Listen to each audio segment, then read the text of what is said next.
Hi, this is Ms. Govan, and today I'm going to show you how to use geargenerator.com to create gears that you will then upload into your Easel program so that you can then carve those gears on the Carvey. So the first thing you want to do is go into Gear Generator, and it will look like this. It will be a blue background with a couple of gears moving, and you can play with those gears. You can set, so when I click on a gear, it says I'm now at gear number 0. I don't know why there are gear number 0s, but I'm at gear number 0. And you can change the number of teeth. You can go to gear properties and you can say I want 4 teeth on that one. Hit return. Now you have 4 teeth on that gear. You can say you want 15 teeth on that gear, and you hit it, and now you've got 15 teeth on that gear. So what you want to do now is you're going to have a 3-gear system. So the first thing you want to do is you want to clear all the gears. If you hit clear, it'll leave you with 1 gear to begin. And it keeps giving you an ad because it's a free program, and I just keep deleting it. So we have a gear here, and I'm going to set that parent gear, that first gear, to be 6 teeth. I'm going to hit enter, and it's a 6-tooth gear. Now I'm going to add a new gear, and I want that to be 12 teeth. There's a reason for that, and that's because if you hit start, every time the little gear goes around once, the big gear has only gone halfway around. Then when the little gear goes around twice, and I'll speed it up, then it hits the big gear again in that original spot. So you can watch that white dot. So when the big gear goes around once, the little gear is going around twice, basically. And you want to add another gear, which will be down here. And let's make that double the previous gear. So that would be 24 teeth. Enter. Now, when the big gear goes around once, the middle gear is going around twice, and the little gear is going around 4 times. Now you basically have your 3 gears that you would like to use for your easel design. You have to stop them. Doesn't matter where you stop them. And then what you want to do is you want to scroll down to the display modes. First of all, you don't want it to be blue. You want it to be light. And then you want to get rid of the grid by getting rid of the X in grid. So the grid in the background disappears. The grid guides, you hit, and the grid guides disappear. You hit the grid label, and the label disappears. You don't want to add to your carving anything that's unnecessary.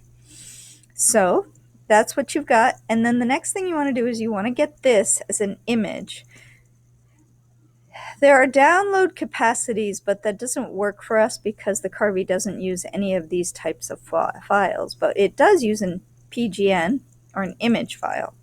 So what you want to do is take a screenshot, make it as tight as possible to the edges of your grids, your gears, of your 3 gears.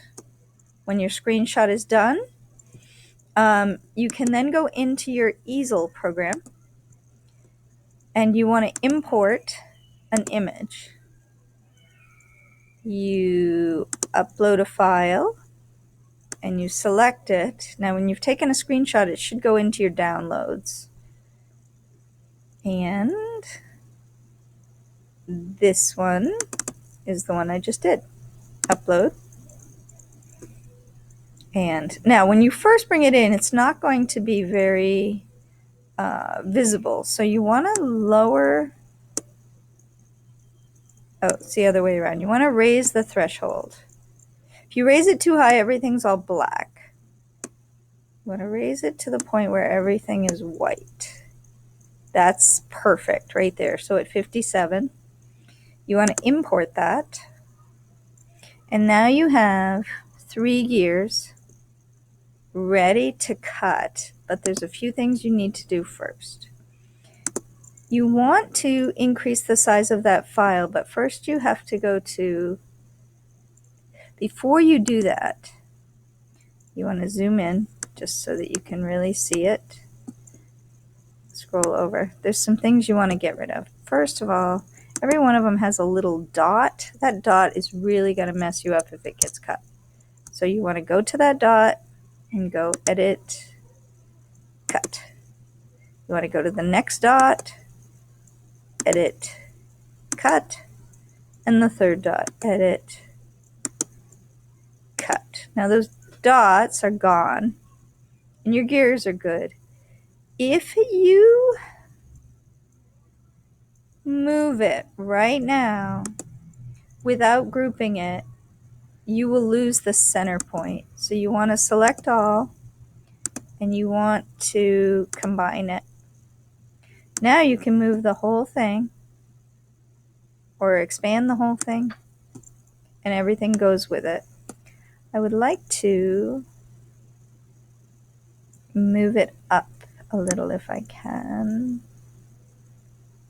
Oh, I don't want to do that. I want to edit, undo, resize. I want to move it over, so I'm looking for a handle that lets me move the whole design there, over and up away from the edge of the wood. Now you can cut it like this. So you want to set the depth of your wood. The depth of your wood is 3.2 millimeters. We'll check to make sure that we're at millimeters. Yep. And then you want your cut to be, oh, that's the depth of your wood you have to set over here at the 3.2 millimeters. And then you want the depth of your cut to be all the way, so that it's cutting these right out. And there you have it. You've got your gears. It'll cut these. Then you'll be mounting them and displaying them.